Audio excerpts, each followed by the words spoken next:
boa noite para você que está conosco aqui no Band Esportes. Seja muito bem-vindo ao Magazine. A edição desta terça-feira vai falar de atletismo, de salto com vara, mas a gente destaca também todo o noticiário para você. Aliás, a gente, como eu disse, o nosso assunto principal hoje é o atletismo. Por isso está por aqui o Cleberson Yamada, que comenta as nossas transmissões de atletismo. E aí, Cleberson, tudo bem? Boa noite. Boa noite, assinante do Band Esportes. Boa noite, Patrick, Renata, que é a Fabiana. Prazer estar aqui mais uma vez, né? Participando para falar sobre o nosso querido atletismo. É isso aí. Aliás, para falar de novo de salto com vara, né? Que a gente falou com o Augusto há algumas semanas. Exatamente. É uma prova que está em alta. O Brasil tem grandes resultados, né? Tem uma campeã mundial que nos visita mais uma vez, a Fabiana Müller. Tudo bem, Fabiana? Oi, boa noite. Tudo bom? Boa noite. É um prazer estar aqui com vocês para falar mais um pouquinho aí de salto com vara. Obrigado pela visita. Só que eu vou começar com uma má notícia para você, tudo bem? Sabe aquele engenhão que você gosta de competir e tal, que, né, bloqueia o vento, é alto, é ótimo, tá na Olimpíada. Adoro competir lá. Então, tá interditado o engenhão. Tá sabendo, não?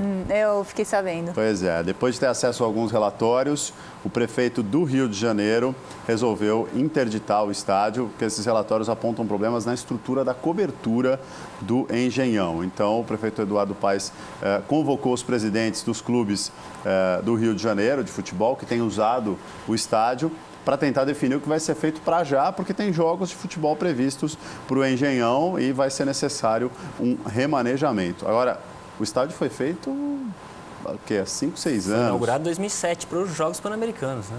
E o negócio é absurdo, né? A gente ter já uma interdição. O jogo dessa quarta-feira entre Fluminense e Macaé foi adiado, né? Uma decisão imediata. E agora, no final da tarde, o prefeito estava em uma reunião. Existe a expectativa de uma entrevista coletiva que dê mais detalhes sobre esses relatórios e os reais problemas do engenhão. Uma pena se a gente perder um espaço tão nobre. Aliás, o Rio já está perdendo né, lá no Complexo do Maracanã, né, Fabiana? O atletismo está um pouco complicado. Eu sei que o Célio de Barros está sendo fechado, já foi fechado, né? Não tem mais atletismo lá. E os atletas estavam se deslocando lá para o Engenhão, para a pista de treinamento, para fazer seus treinamentos lá. Então, acho que se fechar tudo ali mesmo, talvez para fazer essa reforma, aí vai ficar mais complicado ainda para o atletismo. Eu torço para que as coisas deem certo, né? E o que puder fazer, eu faço. E às vezes a crítica é o que a gente pode fazer, né? Aqui com o espaço, né? na mídia. O que a gente viu na ginástica recentemente, na Cidade Olímpica, né?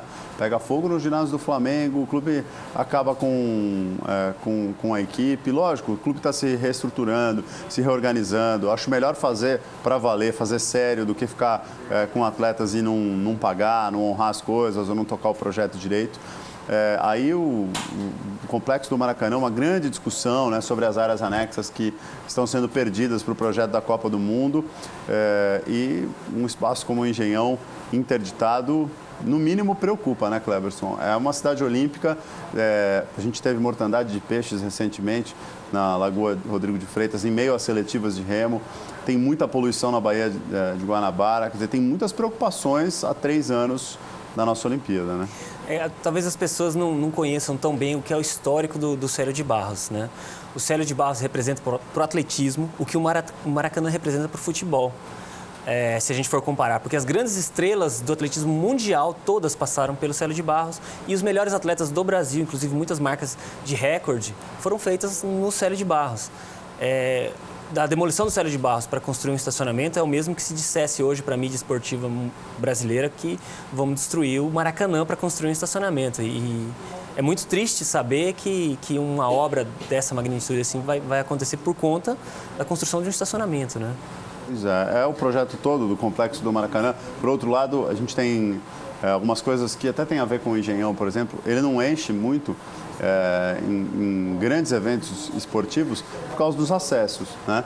Então, quer dizer, esses estádios todos, esses equipamentos esportivos, né, Copa do Mundo, Olimpíada, eles têm que ser feitos com acesso, com estacionamento, com tudo que o frequentador precisa, o amante do esporte precisa para acompanhar as grandes competições, as grandes provas. Mas realmente é uma pena, né? Até porque sempre se tratou como uma compensação, né? Bom, vai perder aqui, mas vai ganhar ali. Então a natação vai perder um espaço no Complexo do Maracanã, mas vai ganhar um complexo olímpico novo.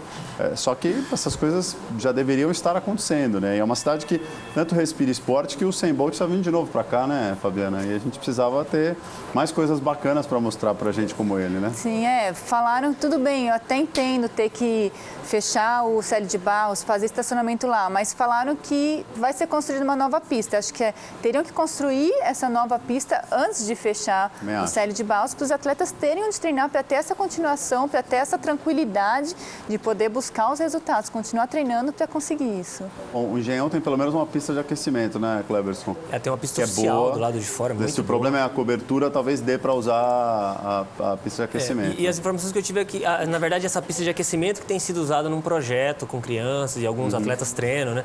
Dentro do estádio mesmo não é tão utilizado, ele é bem subutilizado, inclusive, né? Poderíamos ter mais competições. Esse ano eu nem sei se o GP que vai ter no Brasil será. É muito show do Paul McCartney, do Eric Clapton. Infelizmente. Exatamente. Achei que você foi correr lá, do Paul McCartney só, do Eric Clapton não. Eu sonho correr numa pista de atletismo, mas desde moleque eu nunca consegui voltar para uma pista de atletismo. Preciso me organizar direito. Não, mas não é só você não, acho que muita gente não teve oportunidade de correr numa pista de verdade de atletismo. Essas novas, porque já faz um tempo que eu era moleque, viu, Fabiana? Eu fui garoto, mas já tem um tempo. E não tinha essa tecnologia. Era aquelas pistas de terra, né, de carvão que a gente fala, não é? Era uma pista antiga. Eu comecei assim. E eu fui fazer reportagem recentemente no Centro Olímpico. E eu fui gravar, então pode pisar num pedacinho aqui, num programa aqui do Band Esportes, antes da Olimpíada de Londres. E a hora que eu pisei ali, eu falei, eu preciso correr aqui. E tal, tinha gente treinando e tal, eu estava de calça jeans, não tinha nenhum clima para isso, mas eu fiquei morrendo de vontade, né? E eu sei que realmente enfim, é toda a tecnologia para melhorar, de repente melhora o meu desempenho correndo numa pista dessa, né, Cleberson? Com certeza. Hoje a tecnologia das pistas é algo que está fazendo um diferencial para o meio esportivo. E o Brasil precisava disso há muito tempo, né? Inclusive, dentre as obras que estão acontecendo, a gente fala do estádio do Corinthians, que custou alguns milhões, né? Que pelos cálculos aí aproximados dava para ser construídas aproximadamente 300 pistas de atletismo. O que é um número razoável. Então, mas aí vem uma discussão boa, e eu acho que a gente tem que ter para olhar para o futuro do esporte brasileiro. Óbvio que o futebol ele consegue gerar tudo isso porque ele dá um retorno alto. E eu tenho certeza que tem muita gente interessada, tem muita gente que sabe fazer o atletismo aqui no Brasil, mas a gente precisa formatar os produtos. Hoje a gente está numa era de esporte profissional. Você vai para a Europa, é outra realidade, né, Fabiana? O jeito que a competição é montada, Diamond League, que a gente mostra aqui no Band Esportes, é uma liga fantástica, super organizada. São produtos já prontos para o atletismo dar esse retorno. Aí sim você vai ter sempre um investimento, né? Acho que o brasileiro não tem essa tradição de ir no estádio assistir o atletismo. Lá na Europa, eles vendem ingresso, o pessoal paga e o estádio enche. Tem competições maravilhosas, como Zurique, que fica lotada. É uma competição que eu gosto muito, que tem umas placas em volta, as pessoas ficam batendo nas placas. Então, quando a pessoa vai saltar, ou quando tem gente correndo. Ostrava é legal também, né? Nunca competi em Ostrava. Falam que é bem forte também. Bruxelas de público. também, que é um estádio enorme, mais de 40 mil pessoas no estádio. Então, são competições muito legais e existe essa tradição na Europa, né? Das pessoas irem lá e assistir o atletismo. No Brasil, a gente não tem isso ainda. E de estrutura para o atleta? Aí a gente consegue fazer competições aqui que tenham mais ou menos o mesmo nível? Porque eu me lembro de competição, não tem muito tempo, uns 2 anos mais ou menos, que o colchão para você saltarem estava chegando, ficou preso na alfândega, não sei o quê. Hoje a gente consegue fazer competição com boa estrutura para o atleta? Em alguns lugares, essa competição que você está falando foi no Troféu Brasil, no Centro Olímpico, que tem 2 colchões lá, muito bons de salto com vara, mas no Ibirapuera não tem um colchão. É aquele colchão velho que estava ali no Centro Olímpico, que era complicado para saltar 2 anos atrás, 3 anos atrás. Provavelmente quando eu corria lá no Ibirapuera, quando era moleque, é isso? Então o colchão está bem ruim, não aguenta saltos altos. O pessoal mirim, infantil, até consegue saltar nesses colchões, mas imagine o masculino cair de 5,70 metros, 5,80 metros num colchão desse, não segura mesmo a queda e os atletas acabam batendo as costas no chão. Então é um colchão que não dá mais para para saltar.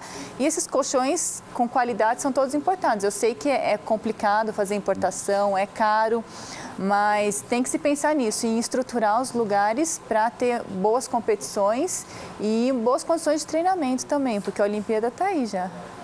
Porque quando a gente fala que a gente quer mais para o esporte brasileiro como um todo, a gente precisa que bons dirigentes façam um trabalho legal para transformar esses esportes em negócios que façam a coisa girar, né? Não adianta alguém em algum momento levantar a modalidade e depois ela não vai conseguir seguir. A gente está vendo na parte de times o grande exemplo brasileiro de gestão ter dificuldades, que é o vôlei. Né? O time de Campinas, o Medley Campinas, acabou de fechar, né? E era mais um apoio importantíssimo, né, para o voleibol, porque o modelo é um modelo já de 20, 30 anos que precisa ser revisto. Então essa é um novo desafio, né? Essa é uma nova dificuldade que a gente está enfrentando aí. A gente precisa aprender a organizar, a dirigir o esporte, né, Cleberson? Treinadores a gente tem, atletas a gente sabe disso, né? Material humano tem, né? O Brasil é muito rico nisso, em miscigenação. Então, nós precisamos melhorar também o processo de seleção, eu já disse isso várias vezes aqui. Tem muita gente que quer experimentar o esporte, mas não tem oportunidade. E a gente sabe que na escola seria o primeiro passo, onde a criança tem o primeiro encontro com algumas modalidades esportivas. E o atletismo é tão simples, né? Várias outras modalidades são tão simples, precisa de tão pouco para iniciar. A parte de estruturação realmente ela é necessária quando o atleta atinge um certo nível, como a Fabiana estava dizendo. Alguns atletas, até certa altura, um colchão relativamente modesto ainda dá para saltar, mas chega a um certo nível que não tem como, vai precisar de um material de melhor qualidade para os resultados saírem. Assim como as pistas, né? Quando você era criança, sabia que as pistas eram bem diferentes e hoje mudou muita coisa, né? Quando eu iniciei no atletismo, tinha muito poucas pistas, muito poucas, assim, quase nada.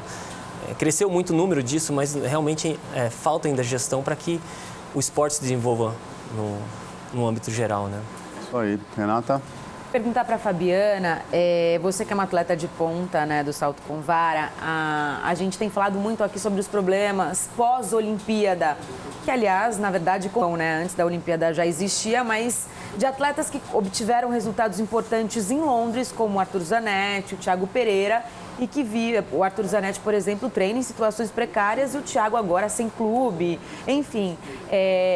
Você é otimista em relação à Olimpíada aqui no Brasil e se de alguma forma alguém já chegou para você e te prometeu alguma coisa, de que as coisas vão melhorar, de que esse colchão, por exemplo, ele vai ser trocado, existe isso, existe uma conversa, como é que é essa ligação atleta e quem cuida desse tipo de coisa?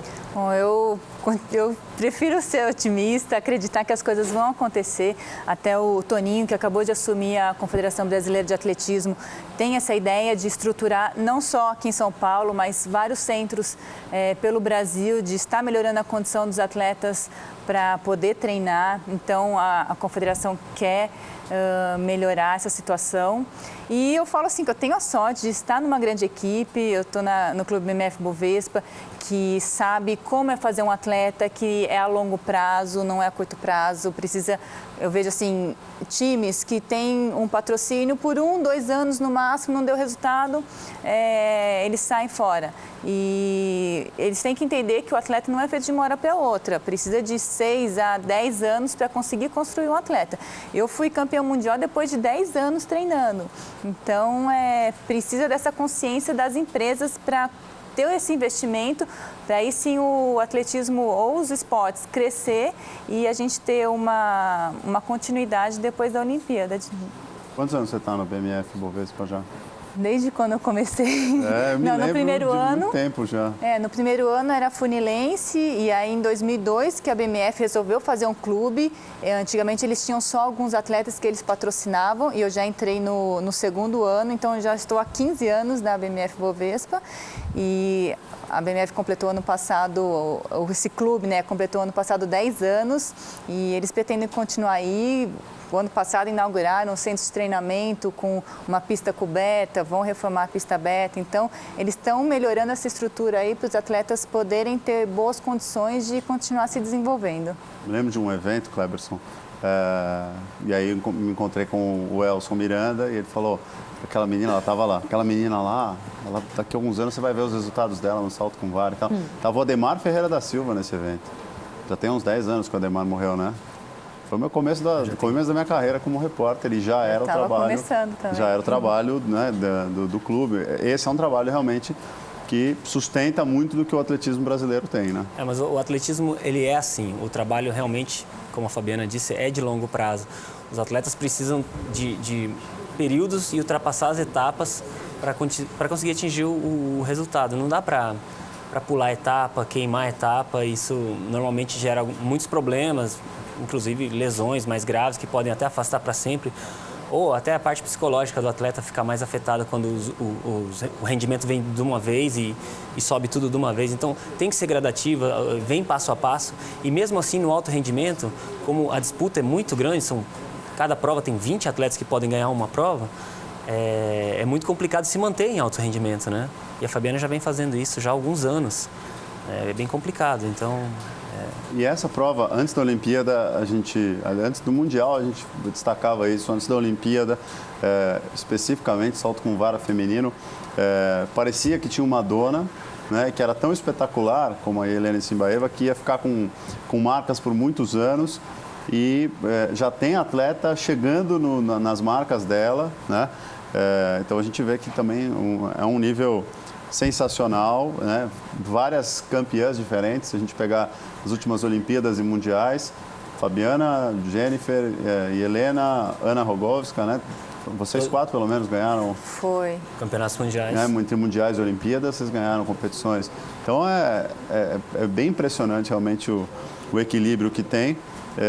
E hoje, quando você olha para um ano aí que está começando e tal, e olha para toda essa competitividade, para toda essa dificuldade, para as marcas que você já obteve, tanto que você já evoluiu, o que é que você busca por exemplo, para chegar melhor ainda em Moscou do que você foi para Daegu, por exemplo?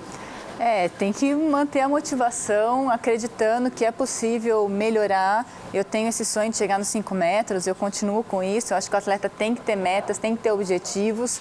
E tem que ir passo a passo, não é porque eu já saltei 4,80 que eu vou saltar sempre. Eu preciso treinar, começar no zero, entrar em forma novamente, pensar na técnica, porque se o atleta se acomodar e esquecer de treinar ou relaxar, não, já consegui isso, não preciso mais treinar tanto, ele não consegue alcançar. Tem que se manter focado no que quer e ter um objetivo. Como é que foi a tua lesão? É tendão? Isso, foi o tendão de Aquiles. Eu tive, desde o ano passado, eu já tinha sentido no começo do ano, mas quando eu comecei a competir, essa dor passou e eu passei pela temporada de competições tranquilamente. E aí voltei a sentir em dezembro e achei que fosse acontecer a mesma coisa. Eu fosse começar a competir, que diminui os treinos, e fosse passar essa dor. Mas, na verdade, em fevereiro, que eu estava na temporada na Europa, eu fiz uma competição nos Estados Unidos, que eu fiz 4,60, já fiz o índice do Mundial em Moscou. E fui para a Europa fazer o resto das competições. E a primeira foi em Moscou, saltei 4,65, foi a minha melhor marca da temporada. E comecei a ganhar aquele ritmo de competição, a ganhar confiança para saltar mais alto, mas aí na segunda competição, que foi a competição que o Sergei Bubka organiza na Ucrânia, tive que parar a competição no meio, porque eu achei que poderia piorar essa lesão e prejudicar depois o resto do ano. E voltei, agora estou fazendo tratamento e a evolução está indo super bem, o médico está gostando. Semana passada eu já fiz um exame para avaliar como que está indo essa evolução e ele gostou bastante do resultado. Então agora é ter paciência e trabalhando, mas eu já estou praticamente treinando normal, ainda falta algumas coisinhas, ainda não estou 100% para treinar, mas está quase normal. Bom, e nessa hora o atleta tem que reprogramar, né, Cleberson? Aquela sequência de temporada vai embora e você tem que pensar numa nova sequência, né? Para a Fabiana, ela teve tem que pensar que foi positivo tudo que aconteceu, porque a lesão veio num momento da temporada que não atrapalhou o objetivo principal dela, que é o Campeonato Mundial em Moscou, né? Se a gente pensar que logo depois que acaba a temporada outdoor, a indoor, todos os atletas têm um período de descanso de 1 semana, 10 dias no máximo.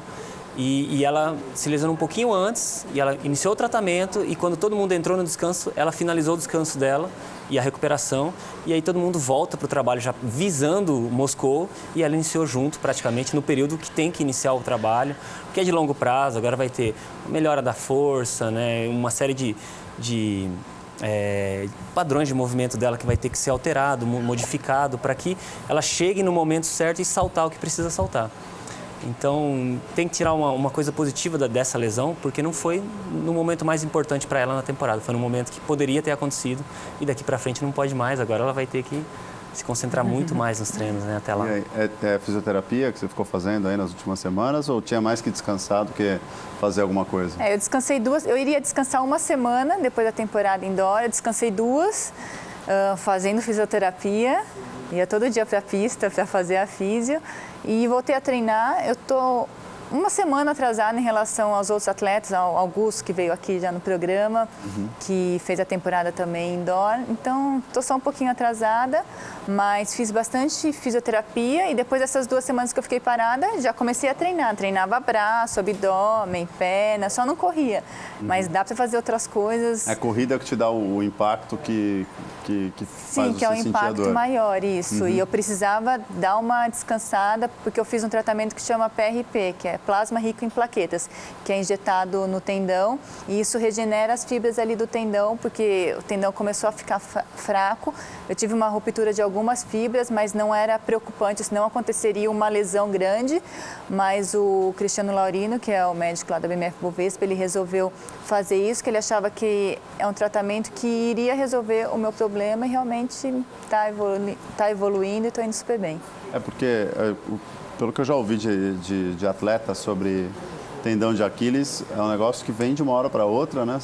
Muitas vezes você não tem aviso, né? Você não sente nada e de repente estoura, e aí é só cirurgia e um tempo bom para recuperar. Tem que ficar de olho sempre, né? O que o meu médico falou é, se está doendo, não é tão preocupante. Ele pode arrebentar quando você não está sentindo dor nenhuma mesmo. Então, menos mal. Sim. Né? Vai seguir tudo bem na temporada. A gente vai voltar a falar de atletismo com a Fabiana Müller e com o Cleberson Yamada na sequência do Magazine. Deixa eu dar uma passada, e a gente viu pelas imagens aí, tá inteiro, eu só fico preocupado com o futuro, o que vai ser do Pacaembu. E aí o Cleberson já estava namorando aqui o Pacaembu, falando, tem espaço lá para uma pista de atletismo, tá tudo pronto lá, né, Cleberson? A fundação está toda pronta, a parte de concreto está toda pronta ali, bem que poderia ser um espaço para ser utilizado, porque realmente, se o futebol não vai mais ser utilizado ali, que o Corinthians vai ter estádio, o São Paulo já tem estádio, vai ter a Arena do Palmeiras, né? Inaugurar a sua arena. Então, para o atletismo cabe muito bem, porque o Pacaembu é perfeito, a localização, o espaço que tem ali para tudo, ali tem uma piscina no fundo também, né? Onde existe até um projeto, se não me engano, da prefeitura, tem tudo lá, é bem completo. No Vale, assim, é bom para o salto com vara? É bom, né? Não, é bem legal, é um estádio protegido, eu acho que para treinamento seria ótimo. Para competir também, já pensou em encher de brasileiro lá? Não, seria muito legal legal mesmo. Né? Pois é, mas a gente fica sonhando um pouquinho aqui, né? Acho que alguns passos que a gente precisa dar antes de conseguir fazer um evento de atletismo para encher o Pacaembu. Quero ver ainda. Espero ver ainda, né? Vamos torcer por isso. A gente falou um pouquinho de lesão, né? Falando sobre o seu caso especificamente, tem uma notícia sobre lesão. Renata, a gente volta a falar de atletismo, então, com uma imagem muito legal, já que a gente falou da cidade olímpica, né? E demonstrou aqui alguma preocupação. Vamos ver uma imagem bem legal da cidade olímpica, que é a raia que vai receber o Usain Bolt. Essa aí é a praia de Copacabana, dá para ver, né? O calçadão tradicional, as arquibancadas já montadas. E eu estava achando até estreitinha demais, mas a Fabiana e o Cleberson estavam me explicando aqui que são 5 metros só para 4 caras correrem, né? 4 raias, né? 1,25 m cada raia.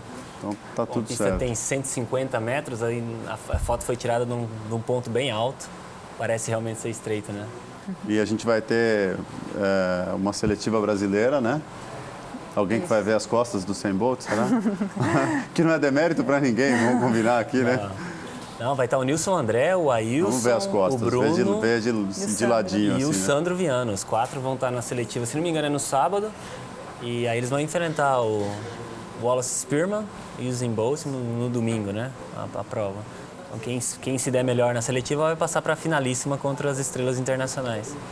É bem legal, né? É bem legal. Eu acho o tipo de coisa que mexe com o público e que divulga o atletismo, né, Fabiana? Sim, é o Usain Bolt legal. faz muito bem isso, né? Sim, ele é muito carismático, sabe como mexer com o público, mas isso já acontece na Europa há muito tempo. Eu acho que é legal essa iniciativa de começar a fazer aqui no Brasil, fazer nas praias, fazer depois outras modalidades.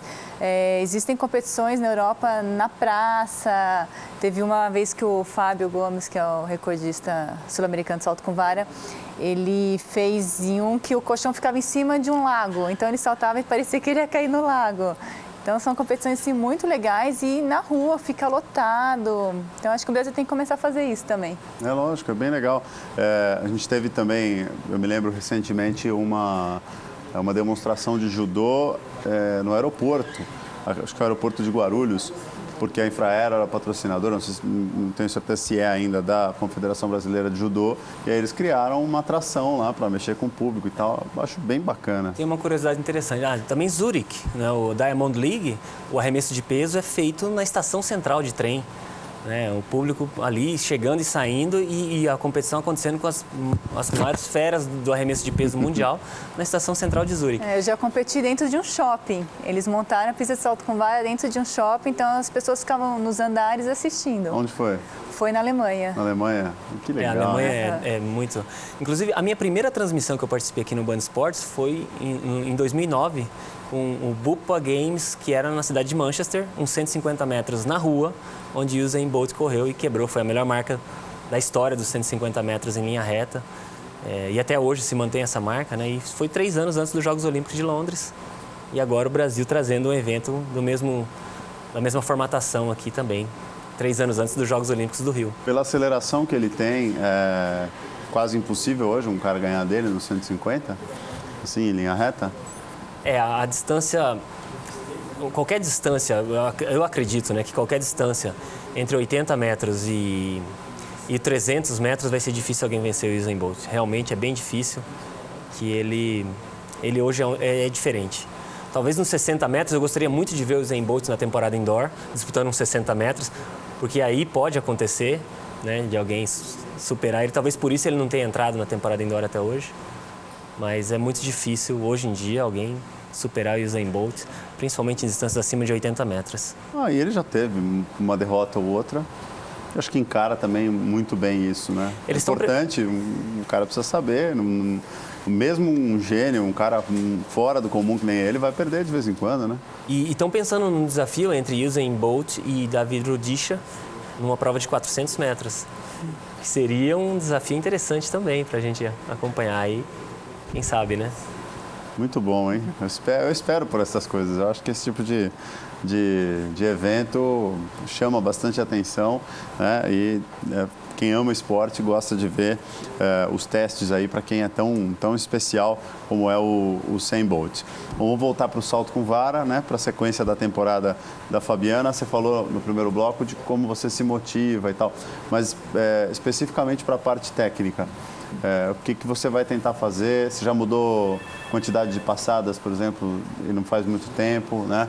O que você precisa fazer, se é que precisa, na parte técnica, ou é mais na parte física que você precisa estar 120% para poder fazer os seus melhores saltos? Qual é o ajuste agora para você saltar mais? Eu acho que os dois. Eu tenho que estar muito bem fisicamente, mas sempre procurar melhorar a parte técnica. Eu continuo com as 18 passadas e buscar colocar meu quadril mais alto lá para estar saltando mais alto. O objetivo é ser mais eficiente na corrida, conseguir transmitir essa velocidade da corrida para a vara